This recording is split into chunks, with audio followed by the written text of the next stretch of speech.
নমস্কার বন্ধুরা, তোমরা সবাই কেমন আছো? আমরা কিন্তু খুব ভালো আছি। আমি ললিতা চলে আসলাম তোমাদের সঙ্গে একটা নতুন ব্লগ নিয়ে।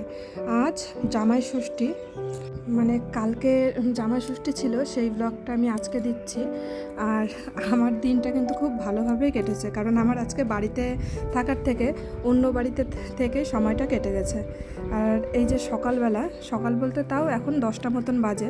আমার শাশুড়ি মা সকালবেলাতেই আমাকে বলেছিল যে তুই আজকে বাড়িতে কিছু করিস না, মানে তোকে রান্নাবান্না কিছু করতে হবে না, আজকে আমি তোকে রান্না করে খাওয়াবো। তার জন্য দেখলাম গিয়ে যে সব কিছু হয়ে গেছে, আর উনি রান্না বসিয়েও দিয়েছে। আর উনি তৈরি করছে আজকে খাসির মাংস। তো এদিকে পেঁয়াজ ভাজতে ভাজতে একদম স্টিম কমিয়ে দিয়ে চলে আসলাম চা খেতে। আজকে সারাদিন এই বাড়িতেই খাওয়া দাওয়া হবে। তো সারাদিন বলতে এখন 10টা সাড়ে 10টা মতন বাজে। তো এখান থেকে আমাকে আবার ফোন করে মনু বলেছিল যে ওদের বাড়িতে দেখি যেতে পারি কিনা আজকে। আর আমি এই নিমকি নিয়ে বসে গেছি, ওইটাও আমার শাশুড়ি মাই এনেছিল।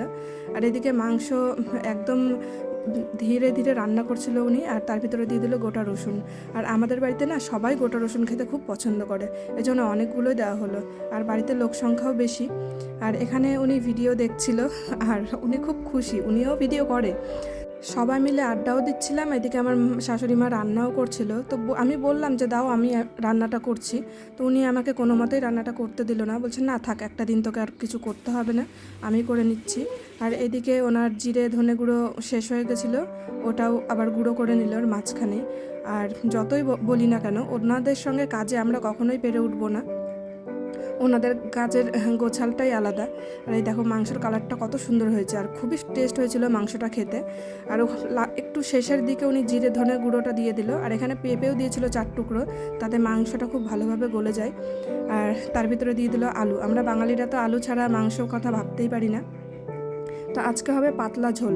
এদিকে কষানো হয়ে যাওয়ার পরে দিয়ে দিল জল, যতটা ঝোল লাগবে সেই পরিমাণে গরম জল দিয়ে দিল।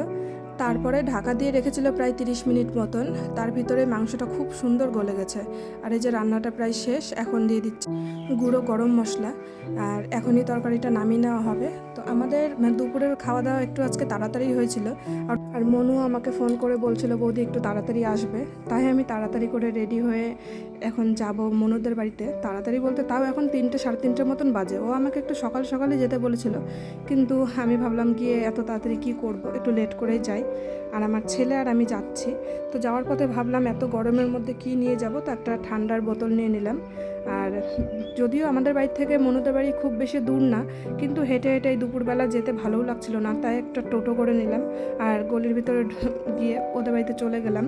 আর গিয়ে দেখি 3 জামাই বসে গেছে খেতে, অনেকটাই লেট হয়েছিল। আর মনু এদিকে ছবি তুলছে। আর অনেকের মধ্যে ষষ্ঠী পুজো থাকে না, কিন্তু খাওয়া দাওয়াটা কিন্তু চলে। তো মনুদেরও ষষ্ঠী পুজোটা নেই, কিন্তু এই ছোট্ট একটা আয়োজন করলে সবাই মিলে একসঙ্গে বসে খাওয়া দাওয়ার একটা আনন্দ উপভোগ করা যায়, তাই এই আয়োজনটা করা। মনুদের বাড়িতে প্রতি বছরই হয়, আমাদের বাড়িতেও হয়, কিন্তু আমরা এখন আর সেরকমভাবে করি না। আর আমি যাওয়ার সঙ্গে সঙ্গে আমাকে ঠান্ডার আর আম লিচু কিছু মিষ্টি আমাদেরকে দিয়েছিল খেতে। তারপরে আমরা এখানে বসেছিলাম, আর মনু বলছিল বৌদি খেতে বসে পড়ো, অনেকটাই লেট হয়ে গেছে। তো আমাদের খেতে খেতে প্রায় 5টা সাড়ে 5টা মতন বেজে গেছিলো। আর এই যে দেখো কি কি রান্না করেছে মনু মাসি সবাই মিলে। এখানে ছিল চিকেন, মাছ, পায়েস, চাটনি, শাক ভাজা, আর অনেক কিছু ছিল। যাই হোক, খাওয়া দাওয়ার পরে একটু বসলাম। বসার পরে মনুর সঙ্গে আরও অনেকেই ছিল, ওই দিদা মাসি সবার সঙ্গে একটু গল্প করছিলাম।